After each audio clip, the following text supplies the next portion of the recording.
Draw করছে সমস্যা নাই, দ্বিতীয় রাউন্ডে চলে গেছি আমরা, প্রবলেম নাই।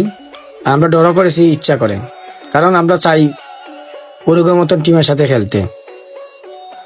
এটা আর্জেন্টিনা টিম না যে নর্মাল টিমের সাথে খেলে খেলে ফাইনালে যাব। আমরা উরুগুয়ের সাথে খেলবো, আবার কলম্বিয়ার সাথে সেমিফাইনালে দেখা হবে, ফাইনালে আবার আর্জেন্টিনার সাথে দেখা হবে।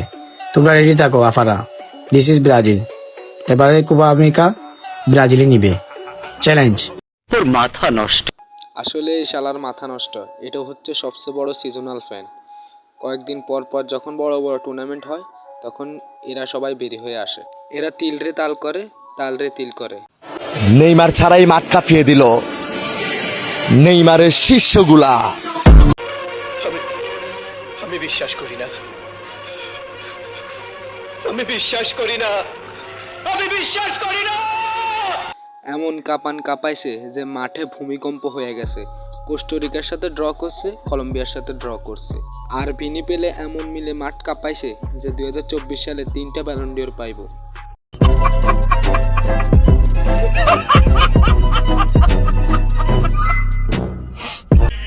এতদিন যেগুলা খেলছে এগুলা তো ছিল টেইলার।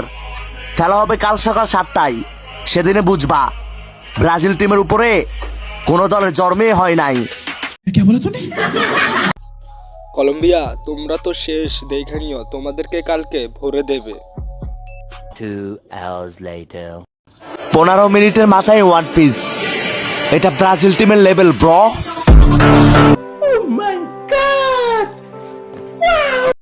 15 মিনিটে গোল দিছে, 90 মিনিটে ড্র করছে।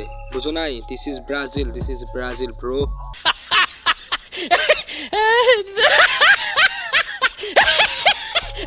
আসলে এমন এমন কিছু সাপোর্টার আছে যারা পুরাই ব্রেনহীন।